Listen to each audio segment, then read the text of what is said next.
Olá, eu sou o Felipe, eu sou médico de família, sou teleconsultor aqui do Telesaúde Goiás. Eu peço licença para você antes desse vídeo começar, porque eu gostaria de convidar os profissionais, médicos e enfermeiros do SUS que atuam na atenção primária no estado de Goiás a utilizar o serviço de teleconsultoria aqui do Telesaúde Goiás. A nossa equipe de teleconsultores, ela pode te ajudar a tirar dúvidas de casos atendidos na rotina e do seu serviço e sugerir conteúdo atualizado sobre os mais variados temas aí no contexto da APS. Basta fazer o cadastro no site do Telesaúde Goiás e aguardar a autorização. Depois, solicitar a sua teleconsultoria. Aguardamos vocês!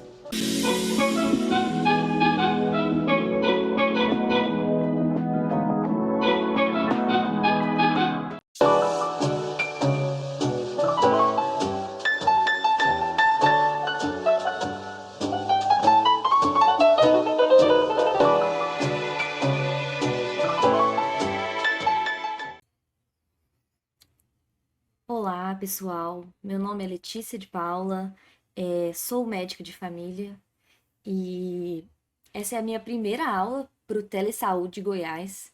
Espero que acrescente alguma coisa à nossa discussão de hoje.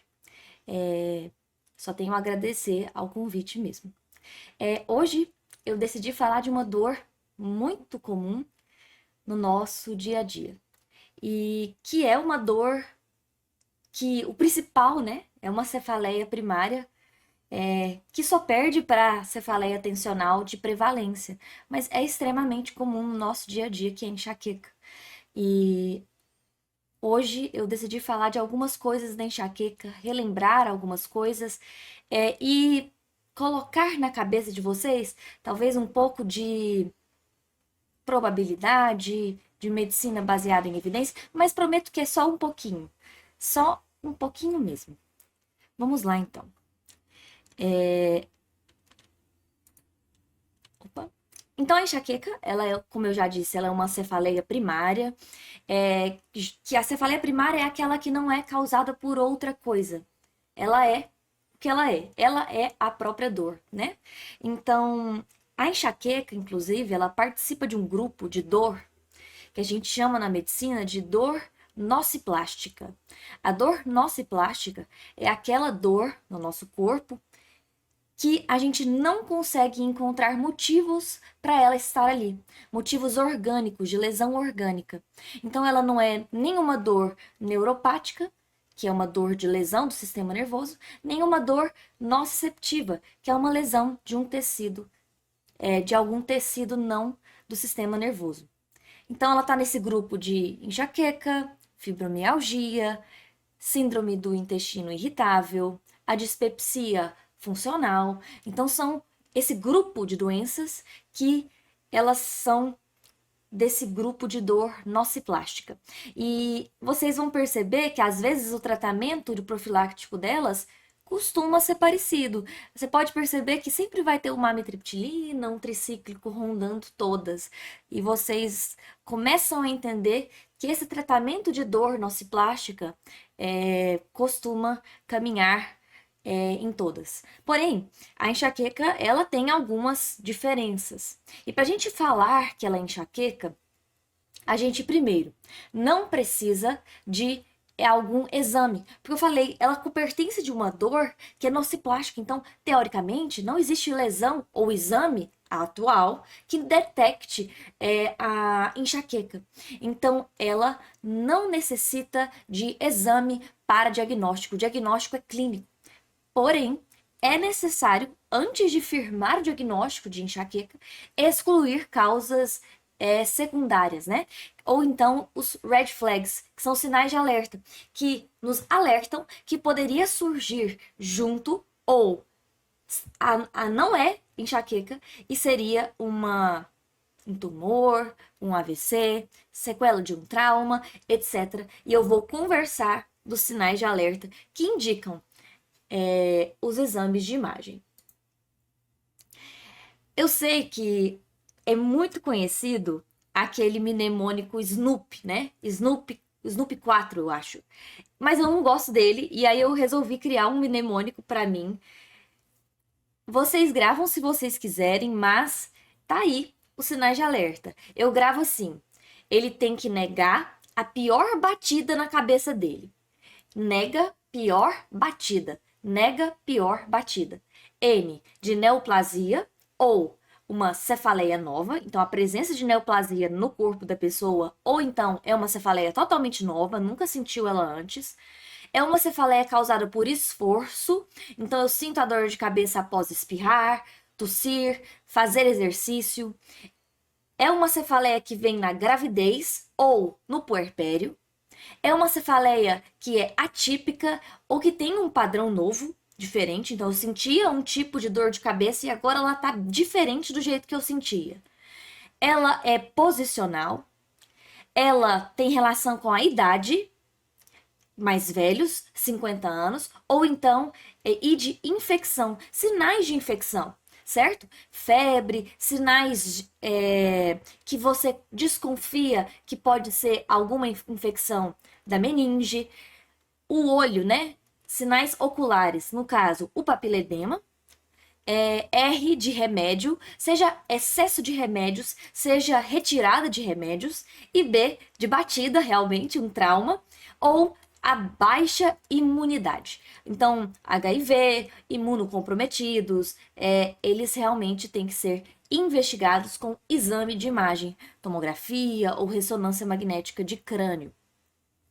No caso da enxaqueca, se seu paciente não tiver nada disso, prossiga para o diagnóstico clínico. E aí entra um pouco do que eu falei, que eu ia pincelar um pouco de probabilidade, medicina baseada em evidência.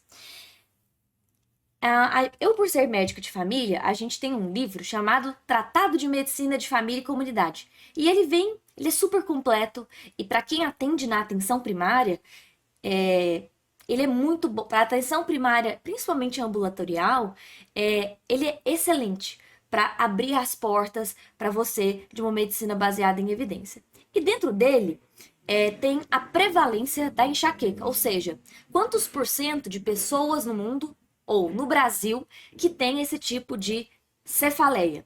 Então, olha só, a terceira condição clínica mais frequente é a enxaqueca, com uma prevalência de 14,7%.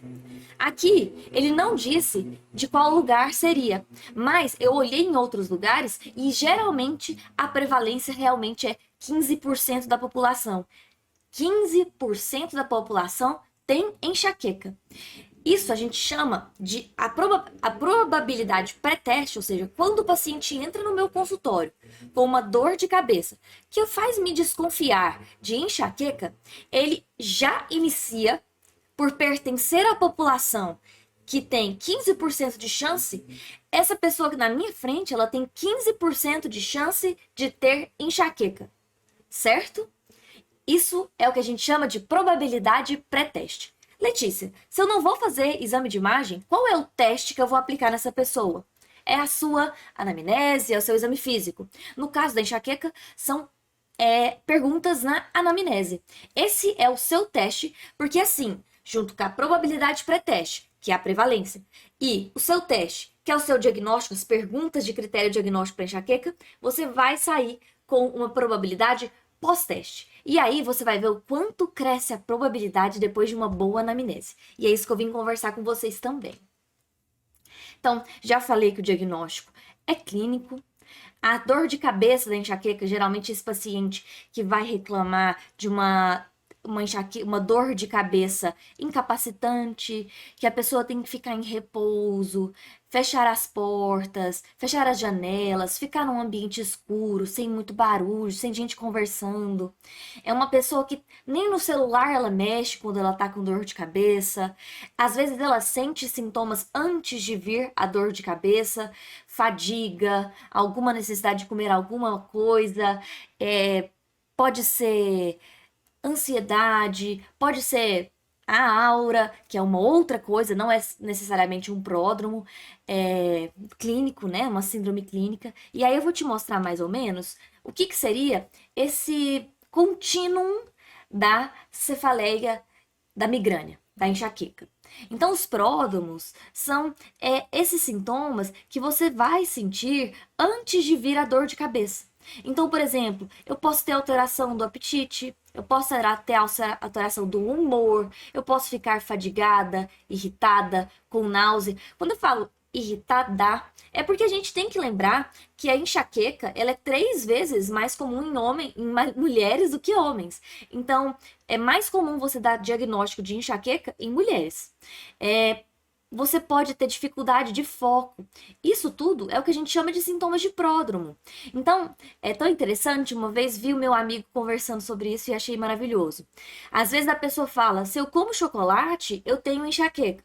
E às vezes pode ser verdade, às vezes o chocolate pode ser o gatilho daquela pessoa. E é super importante identificar o gatilho daquela pessoa.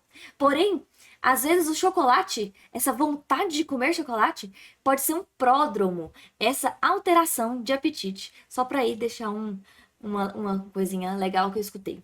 A aura, como a gente sabe, ela precede a dor de cabeça. E são sintomas neurológicos que apresentam a pessoa. Pode ser alguma alteração neurológica, algum acréscimo neurológico. Então, às vezes a pessoa vê, principalmente a enxaqueca visual, né? As alterações visuais são as principais, são as mais comuns alterações da aura. Então, as alterações da visão. Ah, eu tô vendo um pontinho brilhante. Ah, eu tô vendo como se fosse um arco-íris. Ele tá todo rajadinho assim, e ele tá se movimentando na minha vista. Ele dura pouquinho tempo, olha só, de 5 minutos a 1 hora antes da enxaqueca. E os distúrbios visuais são os mais comuns. Mas ele pode também ter déficits neurológicos, uma fraqueza de um membro, ele pode ter dormência de um membro, a fala ficar alterada, ele pode ter alterações de perda de visão, certo? Tontura. Então, tudo isso também pode ser aura. Mas lembrar que a aura visual, de escotoma, cintilante, são as mais comuns. E aí vem a dor de cabeça, que eu vou falar da dor de cabeça com vocês mais pra frente. E tem o pós-dromo. O pós-dromo que ele tá falando aqui, são sintomas que depois da enxaqueca vir e passar, você sente. Então não é nem sempre é uma dor de cabeça que vai e te deixa em paz, te deixa 100%. Não, a enxaqueca quando ela vem, ela deixa alguns sintominhas residuais. Então, pode ter alterações de humor, dificuldade de foco, fadiga, pode ter um pouquinho ainda de dor de cabeça, fadiga, né? Essa sensação de cansaço, essa sensação de que a cabeça tá embaralhada, a cabeça tá confusa. Então, tudo isso é muito comum na enxaqueca. E aí eu vou conversar com vocês dos sintomas clínicos. Aqui eu queria mostrar esse desenho, porque o escotoma visual pode ser exatamente assim, meio que rajado, colorido. Às vezes são brilhos, mas às vezes pode ser esse rajadinho aí que se movimenta na visão da pessoa. E aí tem também os outros tipos de aura, né, que seriam esses déficits neurológicos que lembra um pouco sintomas de um AVC, entre aspas, certo? E aí entra mais um pouquinho da probabilidade. Espero que vocês não tenham esquecido. Ainda não é o critério diagnóstico lá da enxaqueca, mas algumas características que estão nesse mnemônico chamado POUND, que veio desse livro chamado Symptom to Diagnosis, an Evidence-Based Guide. Então, ou seja, ele é do sintoma ao diagnóstico e ele é um guia baseado em evidência científica. O POUND significa batida. Pound significa batida.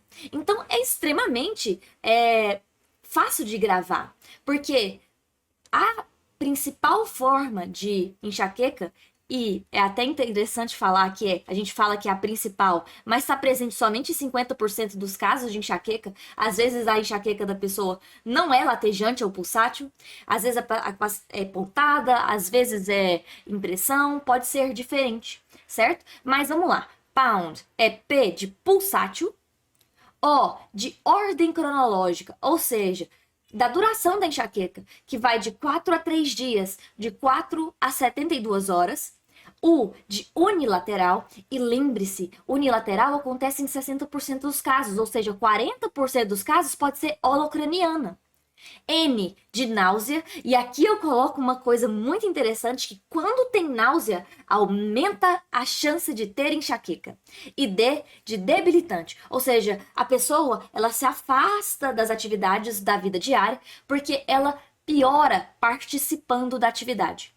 Esse mnemônico pound, olha aqui, se 4 dessas características, dessas 5 características estiverem presentes, ele tem uma razão de probabilidade de 24. Letícia, o que é razão de probabilidade? O que é likelihood ratio? Você está me confundindo. Presta atenção. O likelihood ratio é o teste que a gente está fazendo. Lembra que eu falei que 15% da população, quando ele entra no meu consultório e eu estou desconfiando de enxaqueca, ele já começa com uma probabilidade de ter enxaqueca da prevalência da população, de 15%. Aí eu aplico um teste. E nesse caso, o teste que eu estou aplicando é o pound. Se ele responder 4 respostas positivas dessas características do pound, ele tem um likelihood ratio, é tipo a multiplicação que nós vamos fazer aqui com essa probabilidade que vai nos levar para a probabilidade pós-teste. Existem calculadoras na internet que fazem esse cálculo. Eu tenho uma calculadora que veio de um outro livro, que também é de medicina baseada em evidência, e aqui eu quis trazer para vocês o quanto um likelihood ratio de 24 impacta no seu diagnóstico. Olha só, a probabilidade pré-teste, ou seja, a prevalência da doença, quando a pessoa chegou no meu consultório queixando de enxaqueca, que eu comecei a desconfiar de enxaqueca, ele já sai na largada de 15%. Quando eu aplico o pound e ele responde para as 4 perguntas do pound, pulsátil, a demora da dor de cabeça de 4 a 72 horas, é unilateral, tem náusea e é debilitante, se ele responder 4 dessas 5 perguntas, ele joga a setinha do teste lá no 24 e a setinha da probabilidade pós-teste vai para mais de 80% de probabilidade da pessoa ter enxaqueca. Isso é muito significativo, porque por ser um diagnóstico clínico, a gente depende da estatística para poder tratar esse paciente. Então, saiba que a medicina não é preto no branco. A medicina é probabilidade. E aqui eu entro sim com os critérios diagnósticos. Eu tenho um mnemônico não, porque mnemônico depende de letras, mas eu tenho um jeito de gravar que é 1, 2, 3, 4, 5. Letícia, como assim? Pensa o seguinte, não existe esse termo, mas eu dou esse termo para enxaqueca. Existe 4 critérios maiores, 2 critérios menores. O que são os critérios maiores? Pulsátil, unilateral, moderada a forte intensidade, pior atividade. E os critérios menores? Náuseas ou vômitos, foto e fonofobia. Tá, sabendo disso, vem o 1, 2, 3, 4, 5. Eu tenho que ter um dos critérios dos menores, certo? Então vou apontando aqui para vocês. 1 de 2, 2 de 4, tem que durar 3 e 4 de 4 horas a 3 dias, então eu coloquei o 3 e o 4 aqui, 4 horas a 72 horas, e tem que ter no mínimo 5 ataques característicos dessa cefaleia, certo? Então vamos lá, se a pessoa chega no seu consultório e ela queixa de uma dor pulsátil unilateral, opa, já pontuou 2. Aí vamos supor que ele não tem, é pouca intensidade e ela não precisa parar a vida para essa dor. Não tem problema, ela já pontuou 2 pontos para os critérios maiores, entre aspas. Nos critérios menores, entre aspas, vamos supor que a nossa paciente tinha foto e fonofobia. Então, ela tinha sensibilidade à luz e ao som, mas não tinha náusea nem vômito. Mesmo assim, ela pontuou. Mas aí a gente precisa ir para o critério de tempo. Essa dor de cabeça durou no mínimo 4 horas, sem medicação, tá, gente? Sem medicação.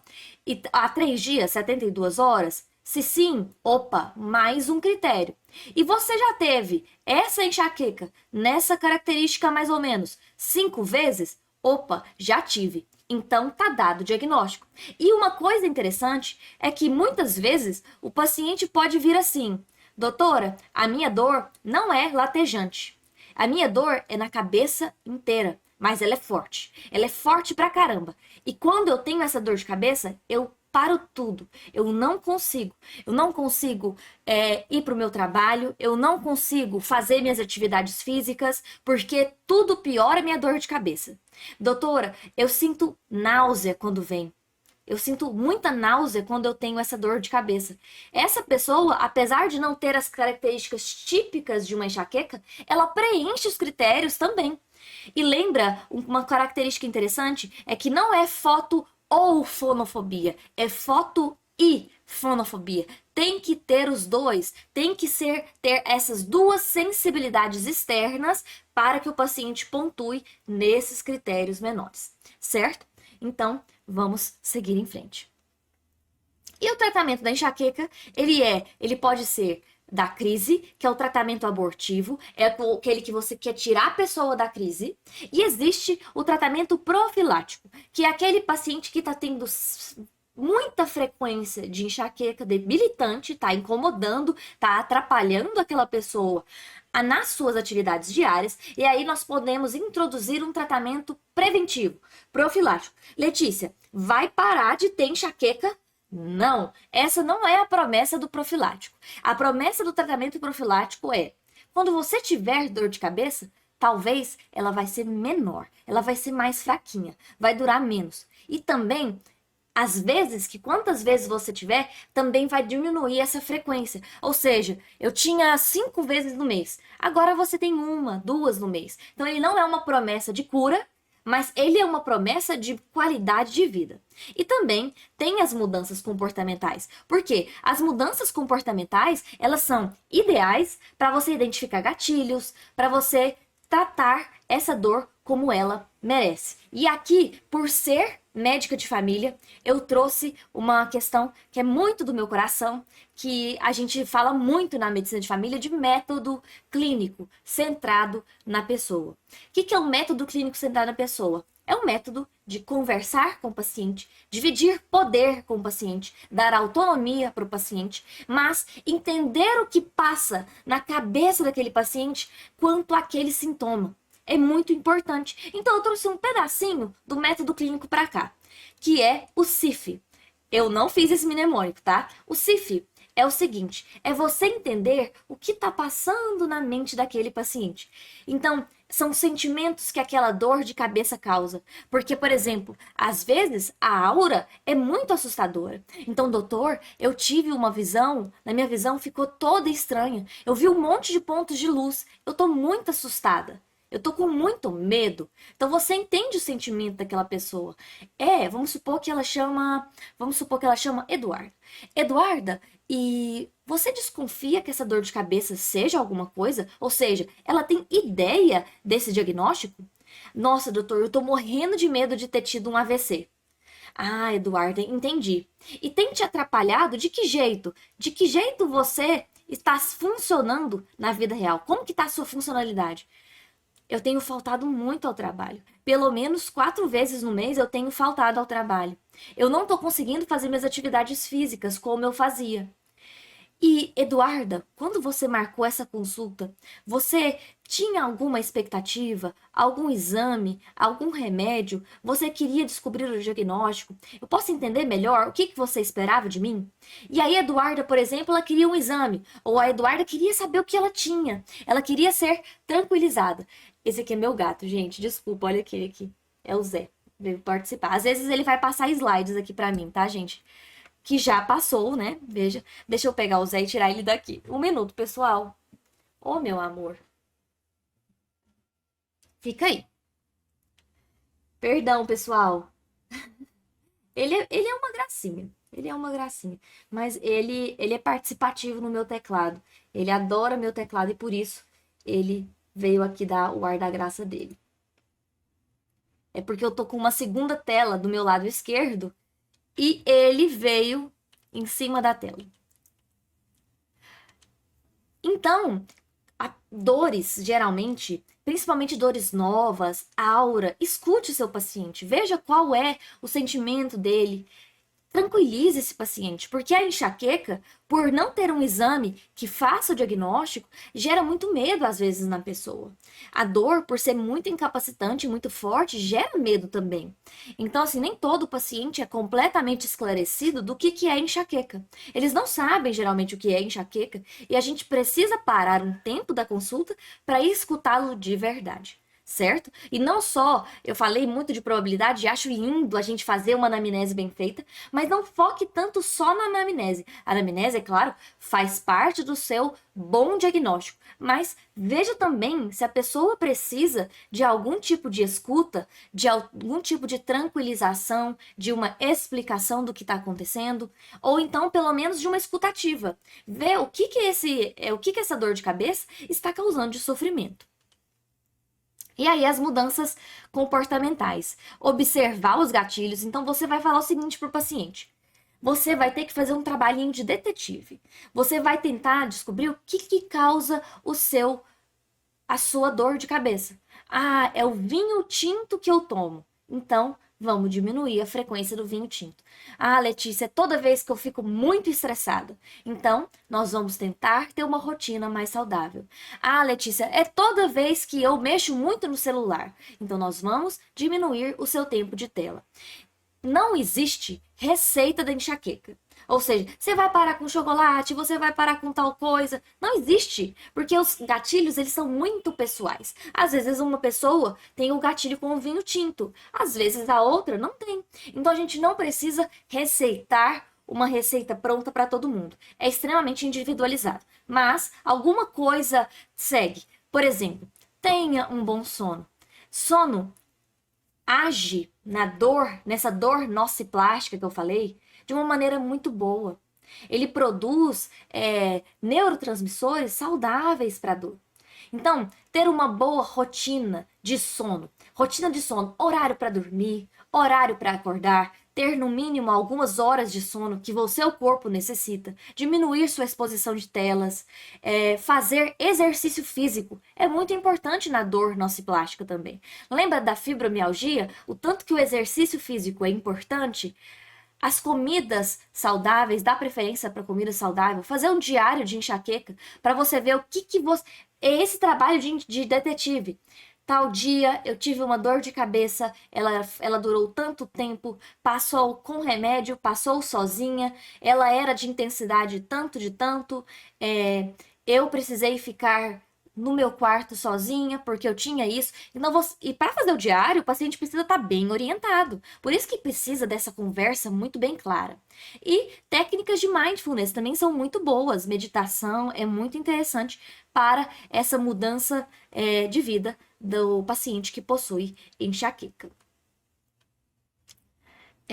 Então, o tratamento abortivo que a gente fala, o tratamento de crise, ele vai seguir a escada analgésica da OMS. Então a gente vai começar com coisas mais comuns, tipo os analgésicos, dipirona e paracetamol. Doutora, tomo dipirona, não adianta. Então vamos progredir na escada. Vamos para os anti-inflamatórios. Então a gente vai usar ibuprofeno, diclofenaco, naproxeno, cetrolaco, que também é muito comum, forte, sublingual. Então, assim, tem muitos medicamentos que servem para o Wine. Tem mais, eu só não coube aqui, mas é o anti-inflamatório que funciona para a pessoa.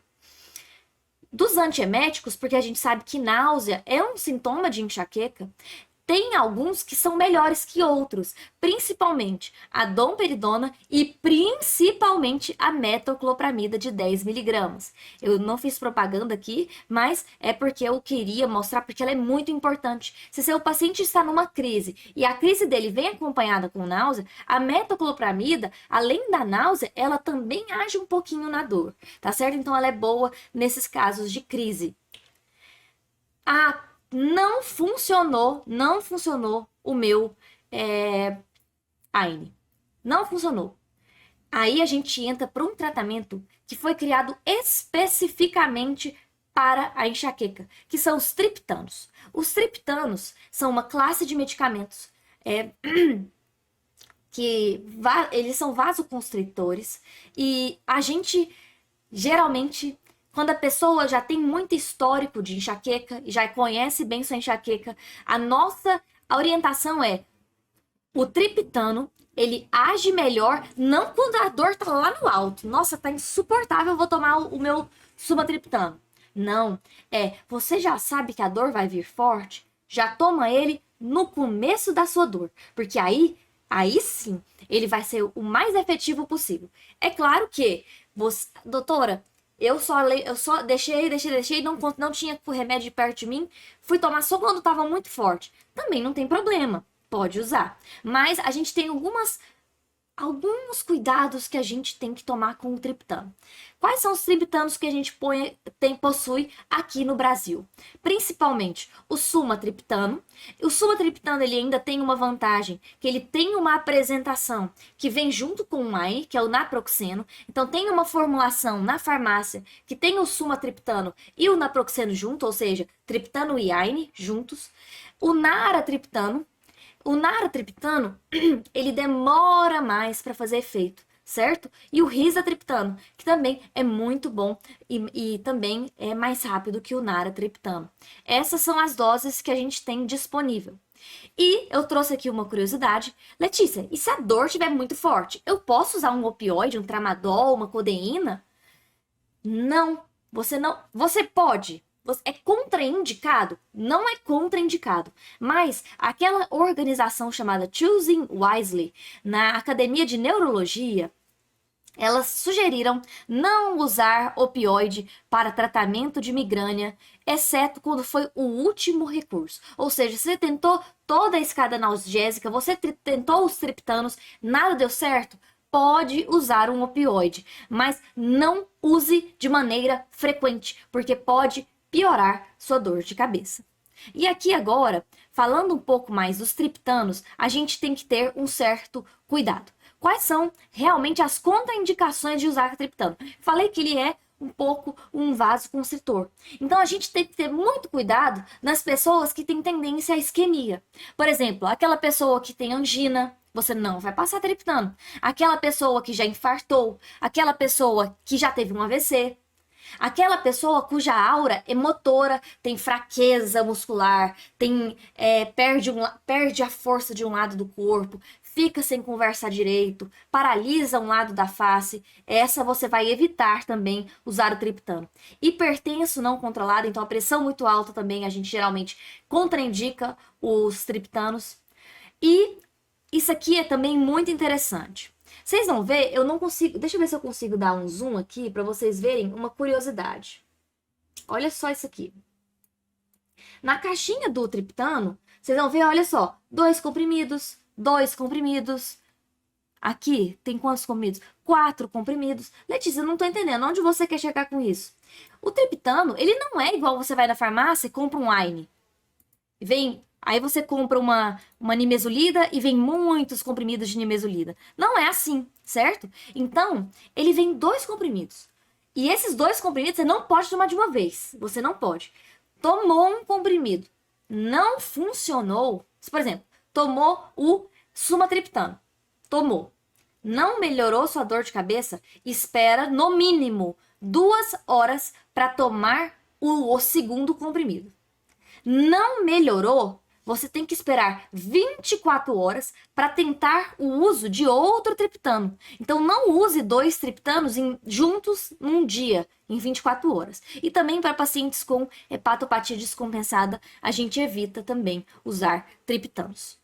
E aí, aqui é o que eu falei. Em caso de não melhorar após a primeira dose, esperar 2 horas para a segunda dose. Justamente o que eu falei. Então, vamos lá, que minha paciente Eduarda tomou o sumatriptano.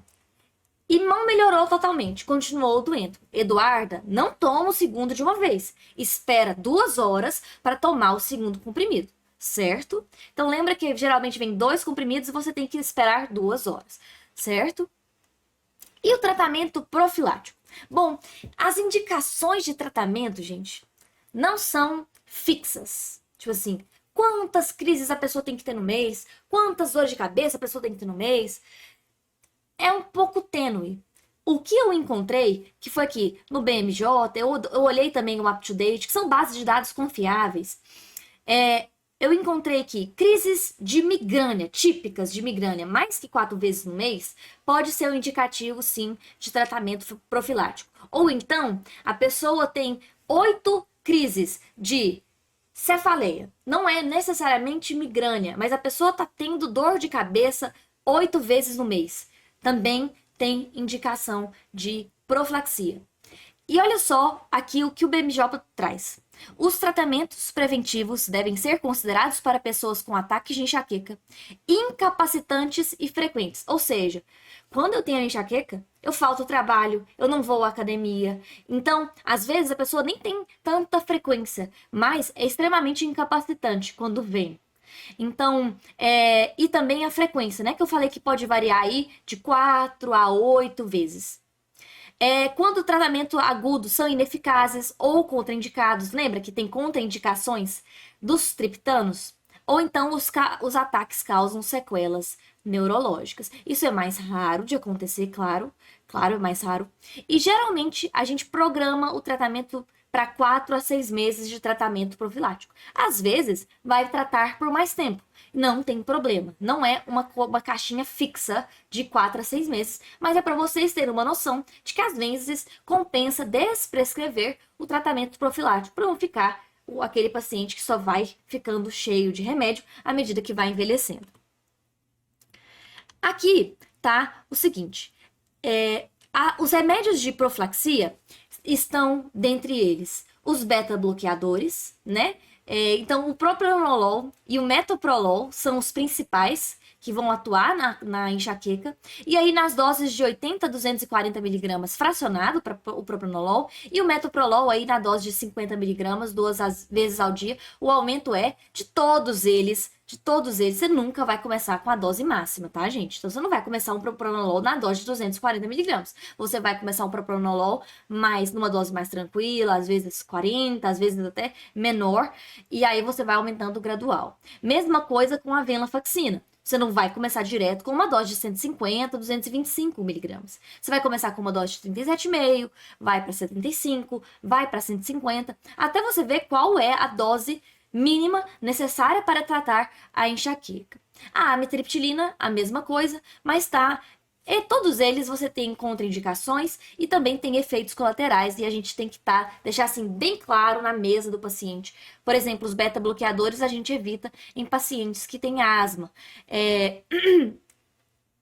E a gente tem que avisar os efeitos colaterais. A venlafaxina pode ter alteração de libido, a amitriptilina pode ter alteração de peso, dar sonolência, então a gente evita muito em idosos, geralmente a gente não costuma prescrever amitriptilina para idosos, enfim.